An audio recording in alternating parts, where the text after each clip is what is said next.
Hey, sunshine. I'm so happy to see you. How are you? Do you know what all of this is for? Okay, so I don't know if you remember, but I definitely remembered that yesterday you were asking some questions about my work stuff, and I was running a little late and I was really tired, and I appreciate so much that you ask about my job. I think it's really cool that you're curious, and I hope you didn't feel like I was being dismissive. I just really had to go, and I was sleepy and cranky, and I wanted to be able to sit down with you and answer your questions at a time when I was actually feeling a little more like myself. Because I think if I had answered you then, I would have, I don't know, I wouldn't have been able to give you the focused attention that you deserve. So, thank you for being patient, and thank you for being curious about me and what I do. As you may know, I love talking about myself. So, let's see. So I grabbed a few of my different work supplies, some of the tools that I use every day on the job. A lot of the stuff I use at work stays at work. Some of it's even like gets locked up at the end of the day or is attached to the walls or things like that. But there are a few everyday things that I have that I take home with me, or that even just stays here because I had it for school and don't use it as much anymore. But where was I going with this? Yes. So I was thinking, it's evening right now, obviously. And I am getting close to that point where I'm getting very sleepy. And after this, I'm gonna go wash my face and go to bed. You're welcome to stay up for a while if you want. Not too much more screen time, please. I would prefer you switch to like reading or drawing or something. But I trust you to make the right choice. So before I do that, I wanted to go through all this stuff. I figured I would tell you a little bit about what the tools are, what they do, and I could maybe even give you like a little exam. Okay? Alright, so let's see, where do I want to start? I'm going to start by putting on some gloves. This is absolutely something that I don't work a lot, so... Alright, so here at home I have these black gloves, and at work the ones we use are usually blue or purple, but when I bought some for school, and that's the box that I still have here, I wanted to get some black ones because I thought they looked more badass or something, I don't know. They look cool, right? So I'm going to put my gloves on, and this is a very important first step. Clearly I'm not too worried about getting any cooties from you or anything, because I am pretty sure that anything you catch, you share with me, and anything I catch, I share with you.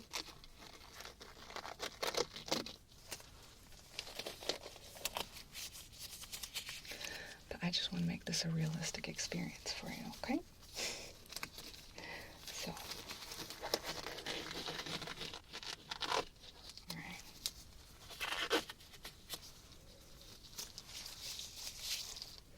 You're thinking I look pretty cool right now, right?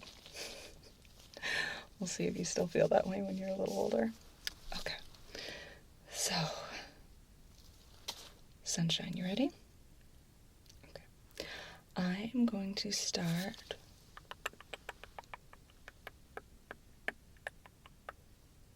with the stethoscope. Okay. So, stethoscope. What do you think? Okay. So this is one of the most easily recognizable medical tools out there. I think it's also a pretty old one. Stethoscopes have been around for around 2000, oh my gosh, I'm so tired, 200 years or so. Although back then, around 200 years ago, stethoscopes were, they didn't look quite like this. They were more like, I think the first stethoscopes were tools, pieces of paper that were rolled up like into a kind of cone. And actually, I want to show you. Let's try this. So put this down, and could I, do you mind if I take your construction paper over here and steal a piece for the sake of science? Okay, so hold on. Alright. So, I'm going to take one of these pieces of paper and I'm going to show you. Let's take this blue piece. Looks about right. I'm going to roll it up. I haven't actually done this before, so please be patient. There we go.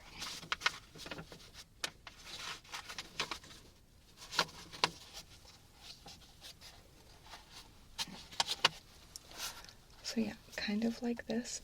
I imagine this side would need to be a little bit flatter. Let's see if I can kind of flatten it out a little bit, just by folding the edges over.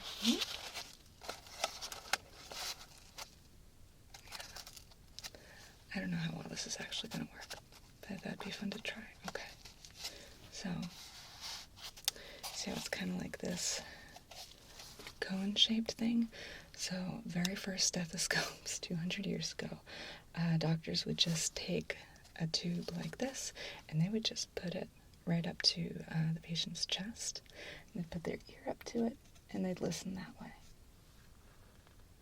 Do you want to give it a try? I'm not going to listen to a heart or anything. I'm just going to put it up to your ear for a second so you can... Isn't that neat? Yeah, you can, like, actually hear things a little bit better, right? Do you want to try it with the other ear? Okay, put it right here. Got it. Alright, so... over the years, obviously, they improved the tool to... I'm going to put this right over here, that way if you want to use it again sometime. Okay. So, yeah, at some point, this was made, or something like this, and this particular design, I mean, it's maybe been refined a little bit over the years, but stethoscopes have looked like this for quite a long time. I know, everything I own is black, right? Well, it's just the black stethoscope. It's very slimming. So, let's see. What do we listen for with this? So these are the little earpieces here. So I stick those into my ears, and then this piece right here, I place it usually on the patient's chest and back. Sometimes we might hold it up to, like, their tummy or something if we're wanting to listen to something in the abdominal area.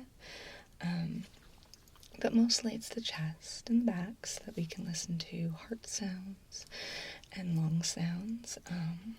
With the heart, we're usually listening for a regular rhythm. You know, how a heartbeat is pretty much supposed to go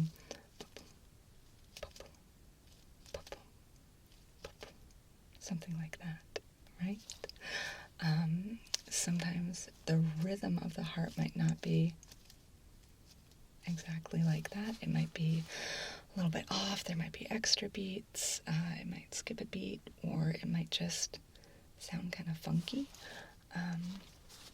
And that would be called an arrhythmia, if the rhythm is off.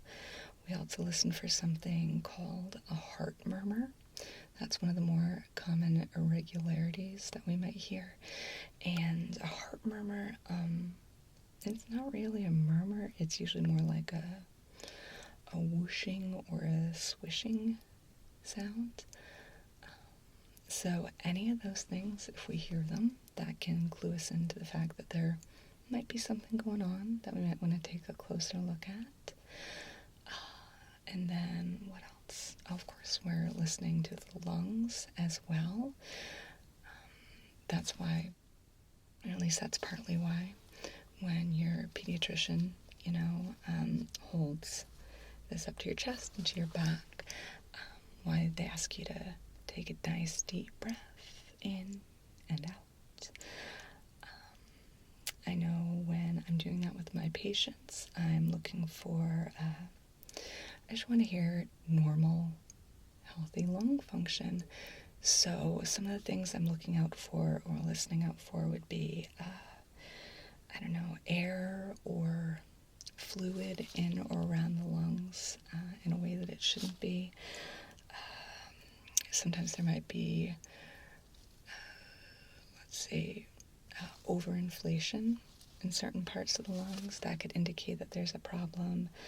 Abnormal sounds, like when some of the stuff we might hear, like clicking, wheezing. I might hear some like bubbling or rattling noises. Sometimes there's this particular sound that sounds almost like snoring.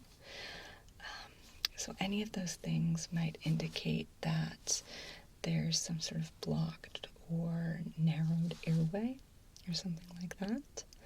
So I'm going to give you an example. If it's okay with you, I'm going to stick these back in my ears.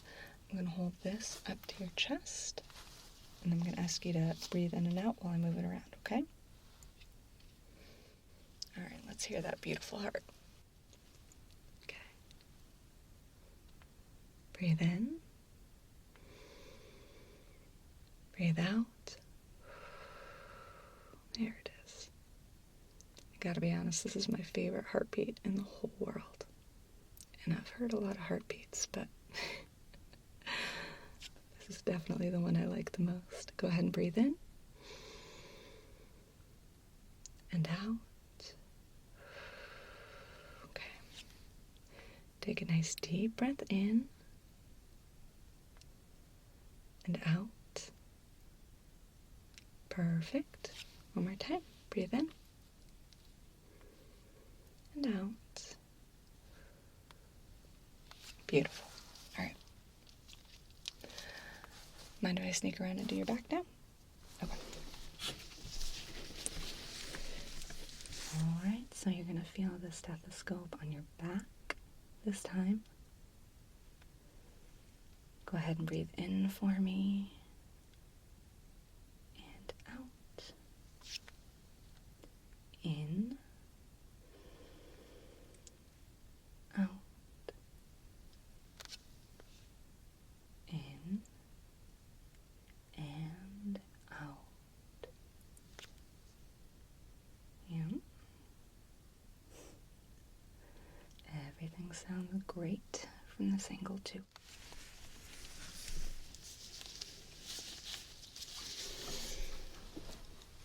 All right, now, have you had enough stethoscope?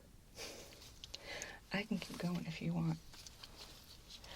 All right, let's see. I think I'd like to move on to, where do I want to put this? I'm just going to put it right over here.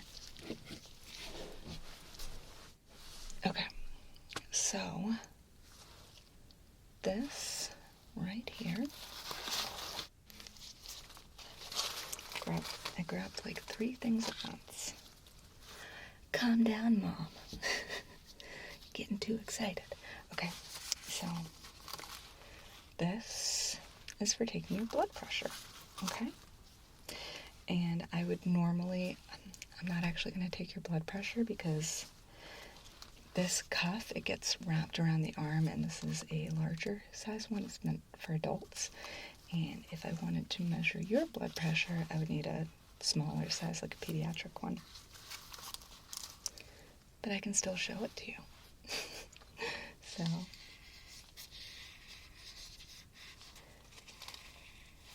what we do is we would wrap this around your arm, the upper part of your arm, up here, and then we use this bulb here to inflate the cuff up. You've had this done before. Bear with me. So the cuff inflates with air, and it squeezes your arm. It squeezes. I would put in my stethoscope earpiece at that point, and I'd be listening to your arm at that point, and I would note your blood pressure and write it down. Make sure you're healthy.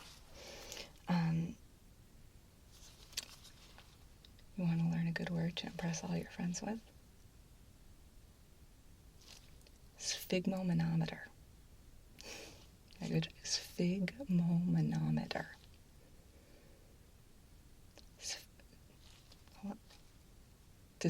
You're doing so good. This is a really good try. Let's just slow it down a little bit, okay? So it's fig, like fig with an S at the beginning. Okay. Sphygmomanometer.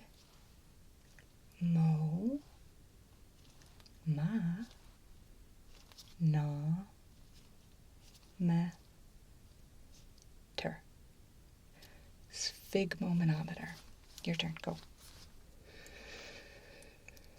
That was better.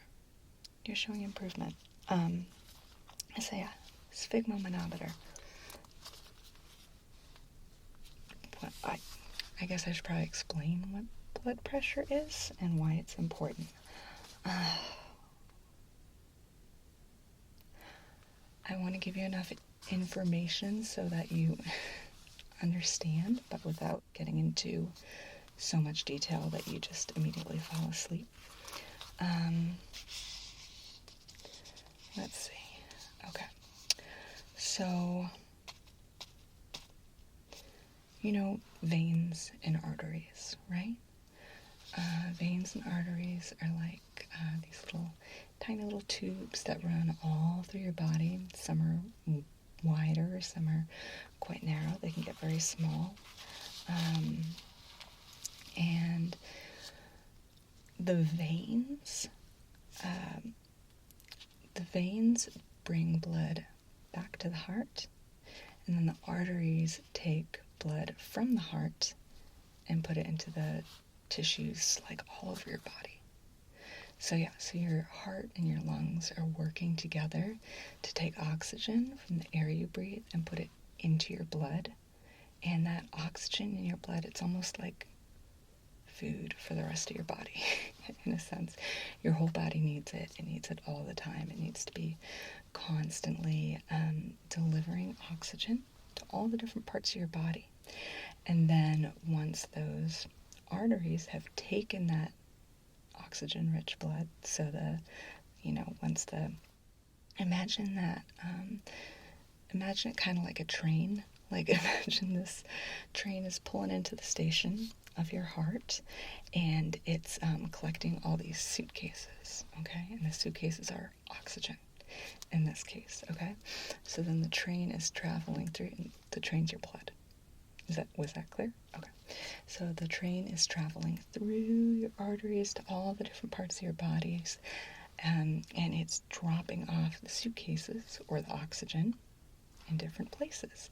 So now, after the train has gone through your body, it's out of suitcases, right? No more luggage. So it goes back, and this time when it's returning to the heart, that's the veins. That's like the track that your blood takes it back to the heart when it needs to be loaded up again. Okay? So that's why it's so important that we know what's going on with those arteries and your blood. And let's see.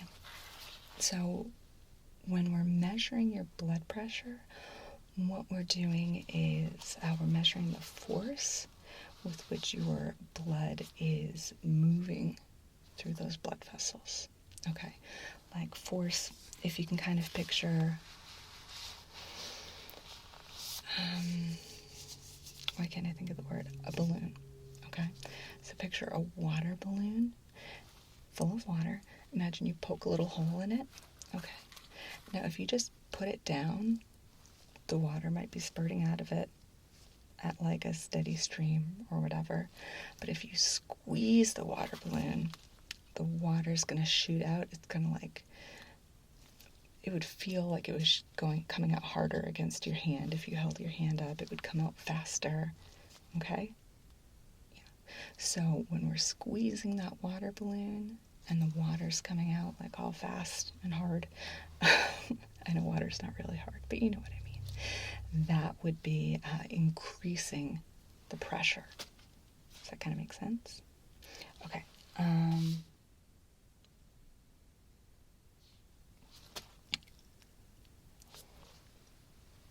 What I'm listening for is something called carrot cuff sound. Okay? Yeah.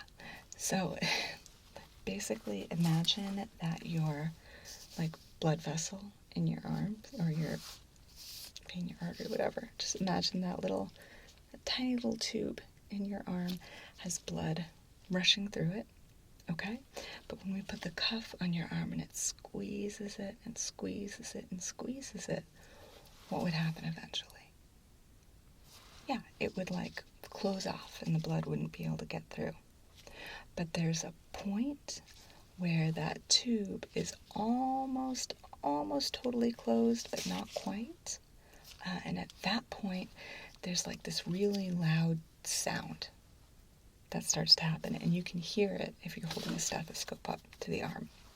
That's the carrot cuff sound, and it indicates that that's like the limit of how much we can close before. Okay. And we're listening for something. It's called turbulence. Okay, so that first sound that we hear, we look at the little dial here. I'll hold it up for you. So the first time that we like hear that sound as we're inflating the cuff, we write down the number that it's at, and that is called your systolic pressure. Okay, and then we will, once we hear that, we slowly deflate the cuff, and we wait until that turbulence sound, that carrot cuff sound, we wait until it stops. And wherever the dial is on here, when the noise stops, that's the second number we record. We call that your diastolic blood pressure, and we just write one over the other. So if you hear like 120 over 80, 120 is your systolic, and that's when we first start to hear that sound. The veins almost totally closed. And then the second one, that's the second sound when the noise goes away. It's okay if you don't understand it all right away. It takes most people a while, and I just think it's really cool and interesting. It's a little more complicated than that, but I don't know. I guess I just wanted to keep it simple. If you want to know more about it another time, I am happy to grab my textbooks and stuff and give you or even, I know you like YouTube, and there are certainly a lot of YouTube videos about this kind of thing. Okay. Let's see. What else? Are you all done with this? Do you remember what this is called? Sphygmomanometer. That was pretty good. Okay. Let's see. Oh,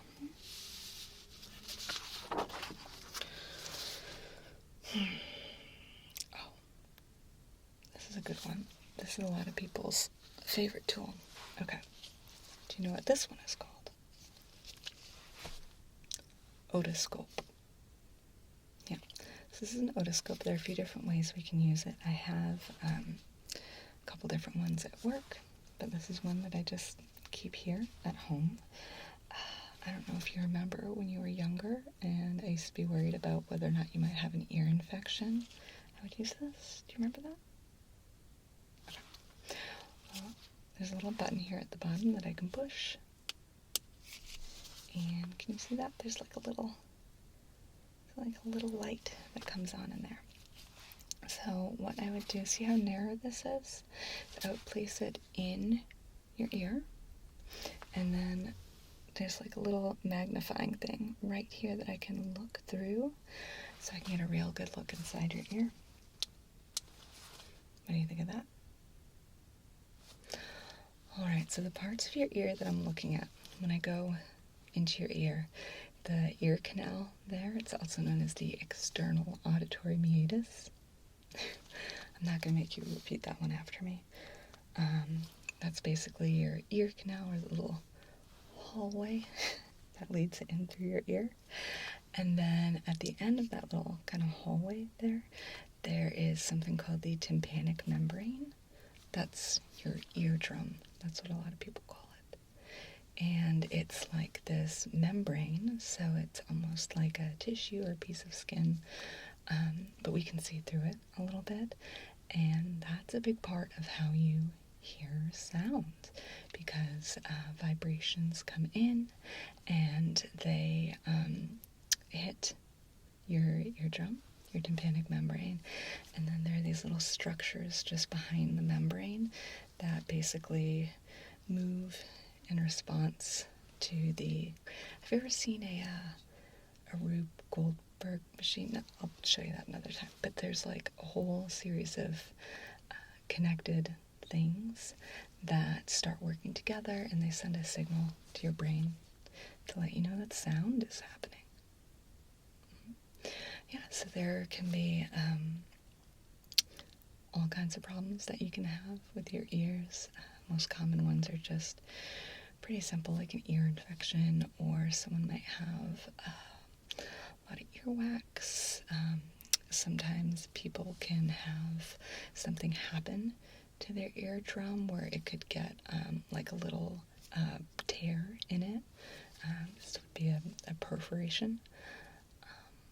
So we're always just looking at the health of the ear. We want to see that the ear canal is free of wax, discharge, inflammation, and then we want to look at the tympanic membrane. We want to make sure that those little structures that are right behind it, because remember, I'm shining a light at it, we want to make sure that those structures are in the places they're supposed to be. And yeah, so you know that after that long explanation, I have to demonstrate it on you, right?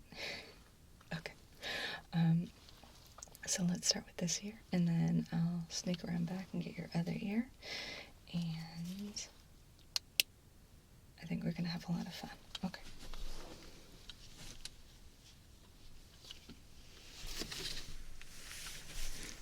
Alright, so you are going to feel the tip of the otoscope entering your ear. It should not hurt at all. It should feel perfectly comfortable. I'm going to place it in your ear right here. And I'm just going to take a little look around.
I'm gonna scooch around you onto the other side.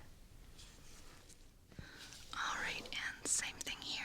You're gonna feel the otoscope entering your beautiful little ear, if I may say so. It really is just the cutest ear I've ever seen. Okay, I'm sorry. So it's going in your ear, passing in through the ear canal, the external auditory meatus. And I'm looking towards the back at that tympanic membrane,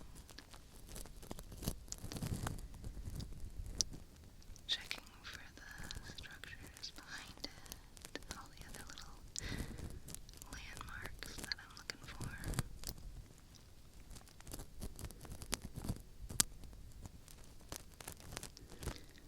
Everything looks really good.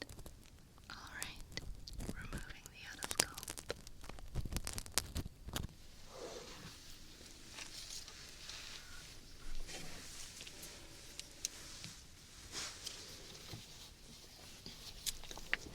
Okay.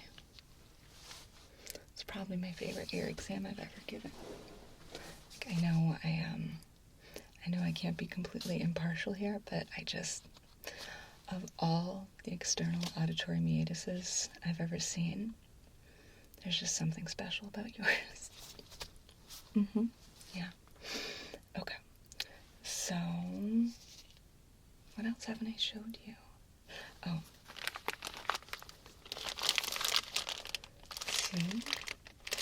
See this pack of lights right here? I don't know. Do they look like pens to you?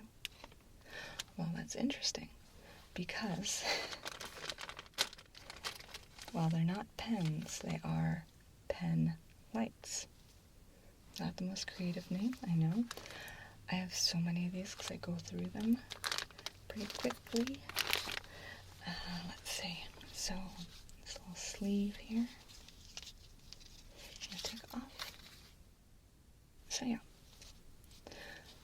So I'm sure you've had this happen to you at your pediatrician appointments or at the school nurse.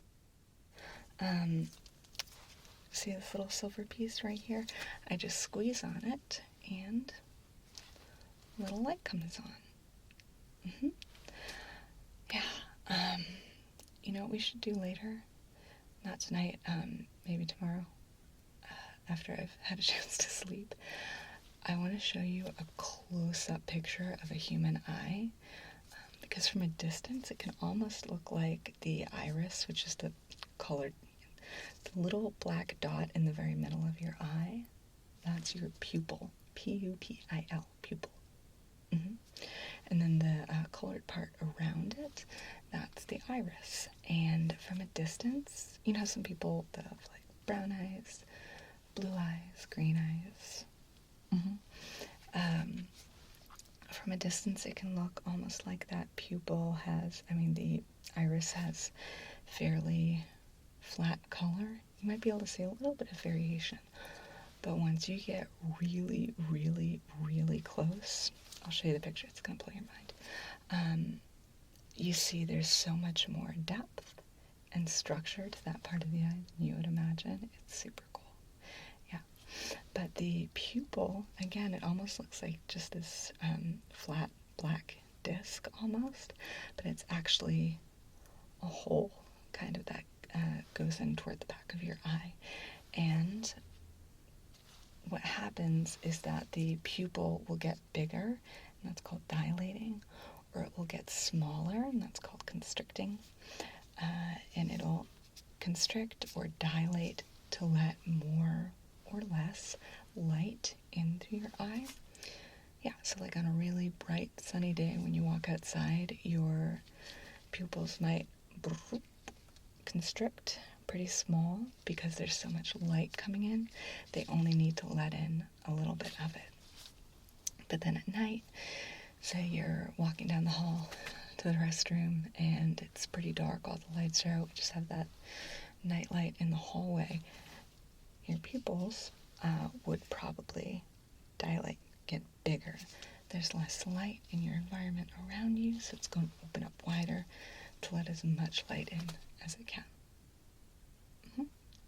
Yeah, and there are other reasons why they might constrict or dilate. But one thing we really want to see, and we are looking at your eyes with this, but even more than measuring the health of your eye with this pen light, we're measuring the health of certain brain functions. Okay, so let me show you. So I'm going to be shining this in your eyes to begin with. Just look straight. Okay, up here, sunshine. Look right here at my nose. Okay, so what I'm going to do is I am going to turn this light on, and I'm going to shine it first into one eye while covering the other eye, and then vice versa. I'll shine it in this eye while covering this eye. Take my hand away. Okay? We'll do a few things like that, okay? So I'm going to put my hand over this eye. I'm going to bring up the light. Good. Okay. You can blink a few times. All right, so again, but without my hand covering your other eye, I'm going to bring this one up to the left eye, and good. All right, so what I was doing there is, with the first little thing we did, I was looking for a direct reaction. So when I shine this light into your eye, the pupil should constrict, get smaller, right? So that's called the direct reaction, because it's going directly to that eye. Then when I took my hand away and did it again, so the cool thing is that your eyes, if they're working the way that they're supposed to, they synchronize with each other, right? Like you don't really have one eye going this way or one eye going this way. Some people do, but most do not. Most, like when our eyes move, they stay together. They're synchronized, right? So it's the same with all of your eye's functions. So if I shine a light just in your left eye and your pupil gets smaller, then the pupil in your right eye should also get smaller, even if there's no light shining directly into it. And that is called the consensual response. Okay? So put my hand up over this eye, bring the light up. There we go. Got smaller, just like it was supposed to. One more time. Good. Yeah, so this is the direct response, and I'm just looking at your left eye to make sure that the pupil is responding the way I would expect it to, and it is. You're doing amazing. Gonna do it on this side. Okay, so again, which one is this? We got one eye covered. It's the direct response. Yeah. So, good. Okay, you can blink a few times if you need to. Okay, and looking right here. This time, I'm going to shine the light in your eye, just like that, and I'm going to look at your other eye. In this case, I'm going to look at your right eye, and I was looking to make sure that your right eye got bigger too. Well, not the whole eye, obviously, just the pupil got bigger or smaller. So it got smaller when I held the light up, and then when I pulled away, yeah, they both got bigger. Remember what that one is called? Right, that's the consensual. So let's go ahead and test both eyes. Consensual. Okay. Beautiful. Let's try that direct again.